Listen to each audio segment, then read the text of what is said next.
Alice's Adventures in Wonderland by Lewis Carroll. Chapter 1. Down the rabbit hole. Alice was beginning to get very tired of sitting by her sister on the bank, and of having nothing to do. Once or twice she had peeped into the book her sister was reading, but it had no pictures or conversations in it.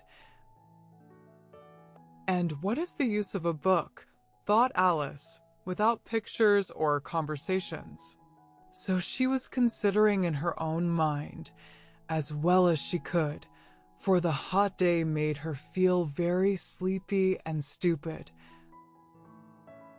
whether the pleasure of making a daisy chain would be worth the trouble of getting up and picking the daisies, when suddenly a white rabbit with pink eyes ran close by her. There was nothing so very remarkable in that. Nor did Alice think it so very much out of the way to hear the rabbit say to itself, "Oh dear, I shall be late." When she thought it over afterwards, it occurred to her that she ought to have wondered at this. But at the time it all seemed quite natural. But when the rabbit actually took a watch out of its waistcoat pocket and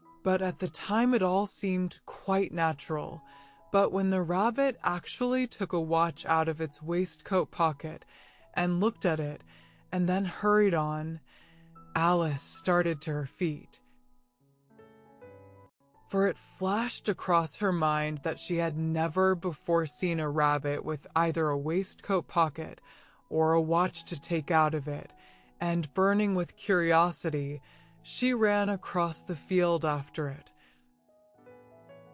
and fortunately was just in time to see it pop down a large rabbit hole under the hedge. In another moment down went Alice after it, never once considering how in the world she was to get out again.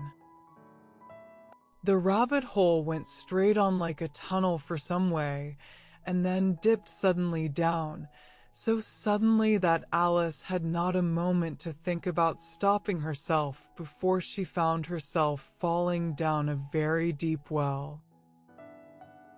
Either the well was very deep, or she fell very slowly, for she had plenty of time as she went down to look about her, and to wonder what was going to happen next. First, she tried to look down and make out what she was coming to, but it was too dark to see anything. Then she looked at the sides of the well, and noticed that they were filled with cupboards and bookshelves. Here and there she saw maps and pictures hung upon pegs. She took down a jar from one of the shelves as she passed. It was labeled orange marmalade, but to her great disappointment it was empty. She did not like to drop the jar for fear of killing somebody underneath, so managed to put it into one of the cupboards as she fell past it. Well, thought Alice to herself, after such a fall as this, I shall think nothing of tumbling downstairs. How brave they'll all think me at home. Why, I wouldn't say anything about it, even if I fell off the top of the house, which was very likely true. Down, down, down. Would the fall never come to an end? I wonder how many miles I've fallen by this time, she said aloud. I must be getting somewhere near the center of the earth. Let me see. That would be 4,000 miles down. I think, for, you see, Alice had learnt several things of this sort in her lessons in the schoolroom, and though this was not a very good opportunity for showing off her knowledge, as there was no one to listen to her, still it was good practice to say it over. Yes, that's about the right distance, but then I wonder what latitude or longitude I've got to? Alice had no idea what latitude was, or longitude either, but thought they were nice grand words to say. Presently she began again. I wonder if I shall fall right through the earth. How funny ITLL seem to come out among the people that walk with their heads downward. The antipathies, I think. She was rather glad there was no one listening this time, as it didn't sound at all the right word, but I shall have to ask them what the name of the country is, you know. Please, ma'am, is this New Zealand or Australia? And she tried to curtsy as she spoke. She was rather glad there was no one listening this time, as it didn't sound at all the right word, but I shall have to ask them what the name of the country is, you know. Please, ma'am, is this New Zealand or Australia? And she tried to curtsy as she spoke. Fancy curtsying as you're falling through the air. Do you think you could manage it?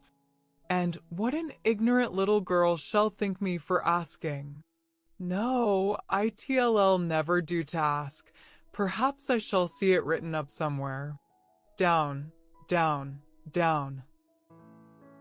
There was nothing else to do, so Alice soon began talking again. Dinah'll miss me very much tonight, I should think. Dinah was the cat. I hope they'll remember her saucer of milk at tea time. Dinah, my dear, I wish you were down here with me. There are no mice in the air, I'm afraid, but you might catch a bat, and that's very like a mouse, you know. But do cats eat bats, I wonder? And here Alice began to get rather sleepy, and went on saying to herself, in a dreamy sort of way, do cats eat bats? Do cats eat bats? And sometimes, do bats eat cats?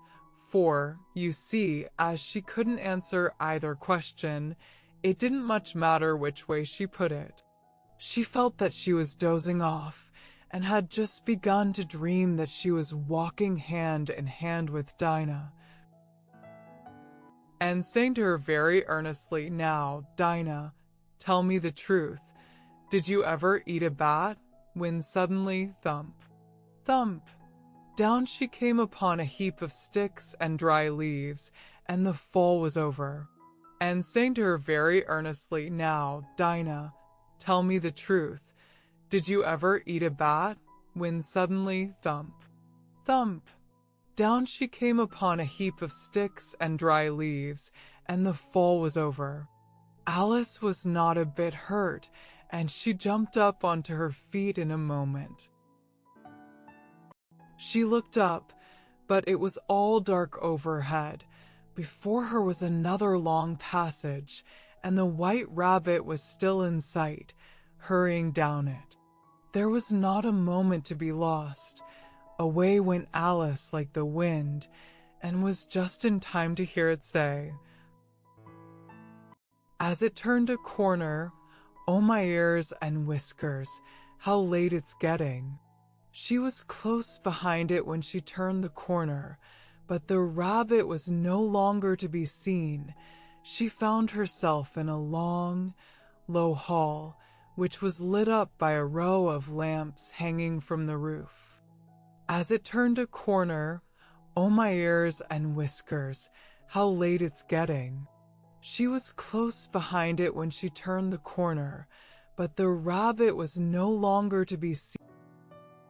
There were doors all round the hall, but they were all locked, and when Alice had been all the way down one side and up the other, trying every door, she walked sadly down the middle, wondering how she was ever to get out again. Suddenly she came upon a little three-legged table, all made of solid glass. There was nothing on it except a tiny golden key, and Alice's first thought was that it might belong to one of the doors of the hall, but alas, either the locks were too large, or the key was too small, but at any rate it would not open any of them. However, on the second time round, she came upon a low curtain she had not noticed before, and behind it was a little door about 15 inches high. She tried the little golden key in the lock, and to her great delight it fitted. Alice opened the door and found that it led into a small passage, not much larger than a rat hole. She knelt down and looked along the passage into the loveliest garden you ever saw. How she longed to get out of that dark hall and wander about among those beds of bright flowers and those cool fountains. But she could not even get her head through the doorway, and even if my head would go through, thought poor Alice, it would be of very little use without my shoulders. Oh, how I wish I could shut up like a telescope. I think I could. If I only knew how to begin. For, you see, so many out-of-the-way things had happened lately that Alice had begun to think that very few things indeed were really impossible. There seemed to be no use in waiting by the little door. So she went back to the table, half hoping she might find another key on it, or at any rate a book of rules for shutting people up like telescopes. This time she found a little bottle on it, which certainly was not here before, said Alice.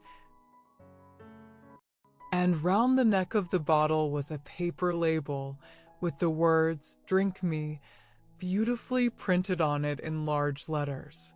It was all very well to say, "Drink me," but the wise little Alice was not going to do that in a hurry. No, "I'll look first," she said,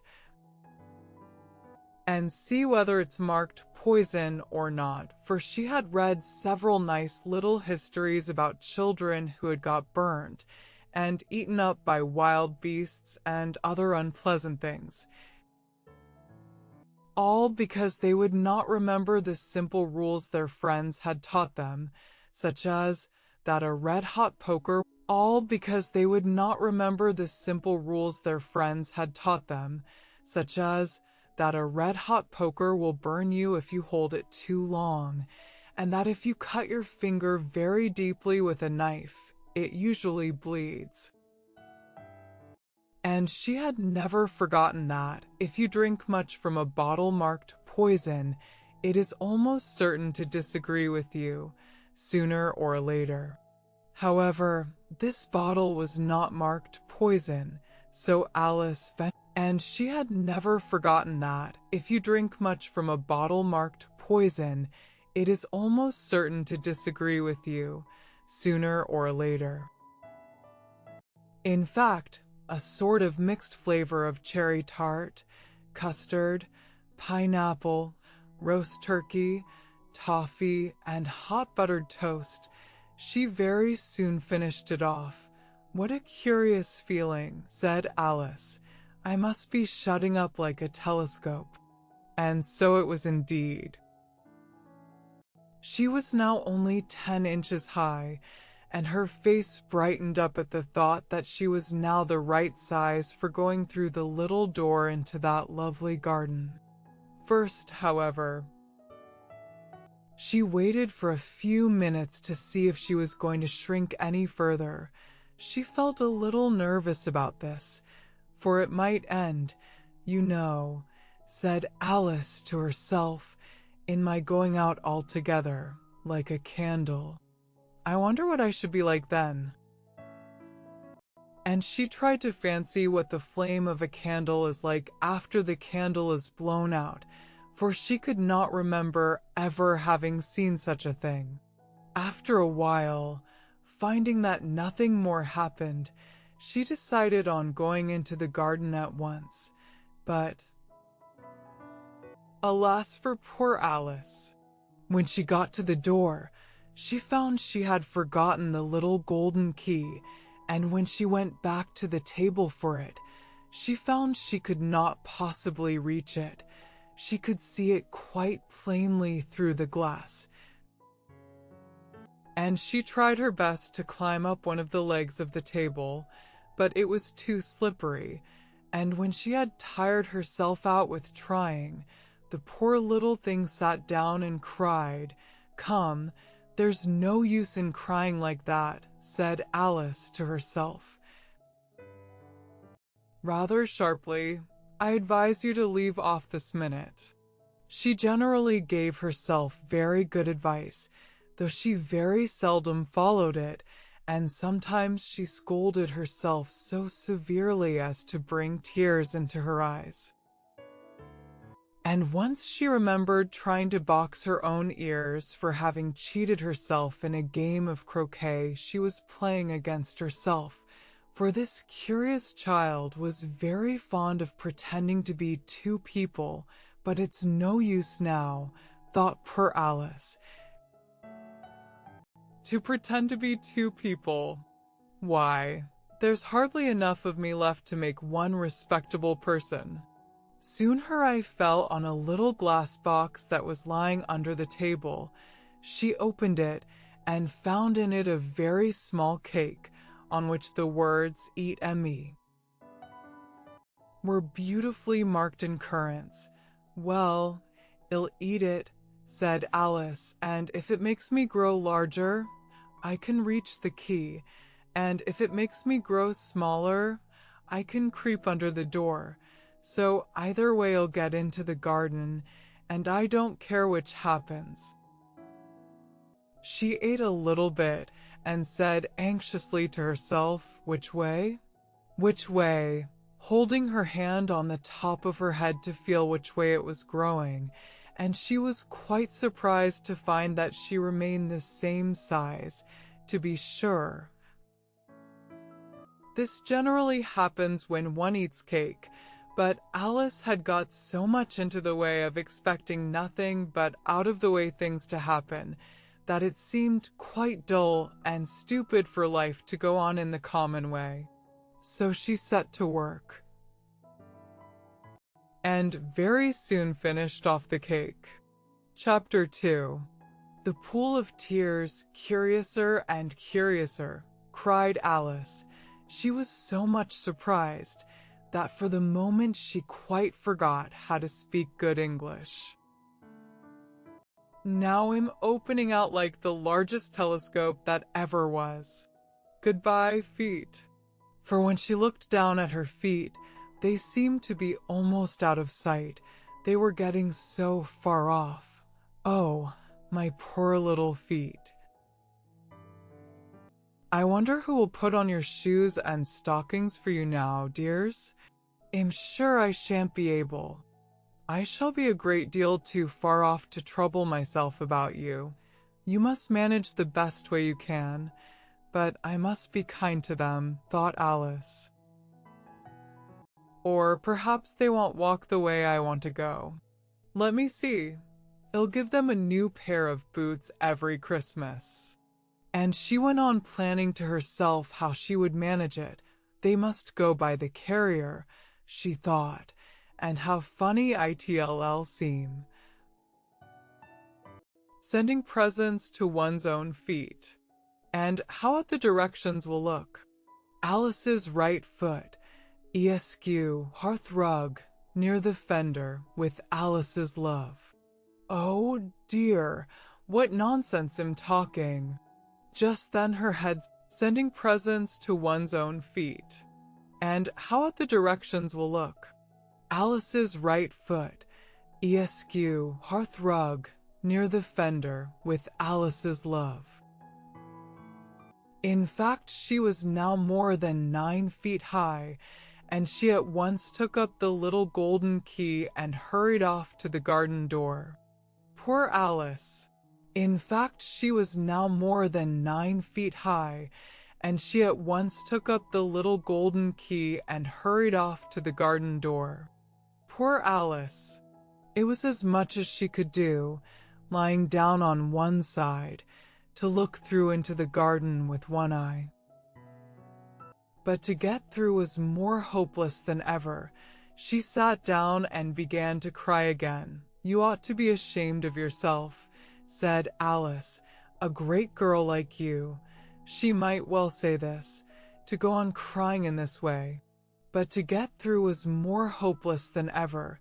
She sat down and began to cry again. "You ought to be ashamed of yourself," said Alice. "A great girl like you, she might well say this, to go on crying in this way. Stop this moment, I tell you." But she went on all the same, shedding gallons of tears, until there was a large pool all round her, about 4 inches deep and reaching half down the hall. After a time, she heard a little pattering of feet in the distance, and she hastily dried her eyes to see what was coming. It was the White Rabbit returning, splendidly dressed, with a pair of white kid gloves in one hand and a large fan in the other. He came trotting along in a great hurry, muttering to himself as he came, "Oh, the Duchess, the Duchess. Oh, won't she be savage if I've kept her waiting?" Muttering to himself as he came, "Oh, the Duchess, the Duchess. Oh, won't she be savage if I've kept her waiting?" Alice felt so desperate that she was ready to ask help of anyone. So, when the rabbit came near her, she began, in a low, timid voice, "If you please, sir." The rabbit started violently, dropped the white kid gloves and the fan, and scurried away into the darkness as hard as he could go. Alice took up the fan and gloves, and as the hall was very hot, she kept fanning herself all the time she went on talking. "Dear, dear, how queer everything is today. And yesterday things went on just as usual. I wonder if I've been changed in the night? Let me think. Was I the same when I got up this morning? I almost think I can remember feeling a little different. But if I'm not the same, the next question is, who in the world am I? That's the great puzzle." And she began thinking over all the children she knew that were of the same age as herself, to see if she could have been changed for any of them. "I'm sure I'm not Ada," she said, "for her hair goes in such long ringlets, and mine doesn't go in ringlets at all. And I'm sure I can't be Mabel, for I know all sorts of things, and oh, she knows such a very little. Besides, she's she, and am I, and oh dear, how puzzling it all is. I'll try if I know all the things I used to know.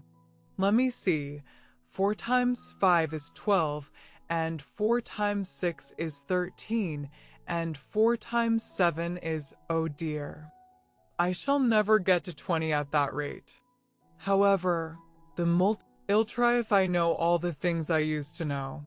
Let me see, 4 times 5 is 12, and 4 times 6 is 13, and 4 times 7 is, oh dear. I shall never get to 20 at that rate. However, the multiplication table doesn't signify. Let's try geography. London is the capital of Paris, and Paris is the capital of Rome, and Rome, no, that's all wrong, I'm certain. I must have been changed for Mabel. I'll try and say, how doth the little? And she crossed her hands on her lap as if she were saying lessons, and began to repeat it, but her voice sounded hoarse and strange, and the words did not come the same as they used to do. How doth the little crocodile improve his shining tail? And pour the waters of the Nile on every golden scale. How cheerfully he seems to grin, how neatly spread his claws, and welcome little fishes in with gently smiling jaws. I'm sure those are not the right words, said poor Alice. And her eyes filled with tears again as she went on. I must be Mabel after all, and I shall have to go and live in that poky little house, and have next to no toys to play with, and oh, ever so many lessons to learn. and her eyes filled with tears again as she went on. I must be Mabel after all, and I shall have to go and live in that poky little house, and have next to no toys to play with, and oh, ever so many lessons to learn. No, I've made up my mind about it, if I'm Mabel. I'll stay down here. It'll be no use their putting their heads down and saying, come up again, dear. I shall only look up and say, who am I then? I'll stay down here. It'll be no use their putting their heads down and saying, come up again, dear. I shall only look up and say, who am I then? Tell me that first, and then, if I like being that person, I'll come up. If not, I'll stay down here till I'm somebody else. But, oh dear, cried Alice, with a sudden burst of tears, I do wish they would put their heads down. I am so very tired of being all alone here. As she said this, she looked down at her hands, and was surprised to see that she had put on one of the rabbit's little white kid gloves while she was talking. How can I have done that? She thought. I must be growing small again. She got up and went to the table to measure herself by it, and found that, as nearly as she could guess, she was now about 2 feet high, and was going on shrinking rapidly. She soon found out that the cause of this was the fan she was holding, and she dropped it hastily, just in time to avoid shrinking away altogether. That was a narrow escape, said Alice, a good deal frightened at the sudden change, but very glad to find herself still in existence. That was a narrow escape, said Alice, a good deal frightened at the sudden change, but very glad to find herself still in existence. And now for the garden. And she ran with all speed back to the little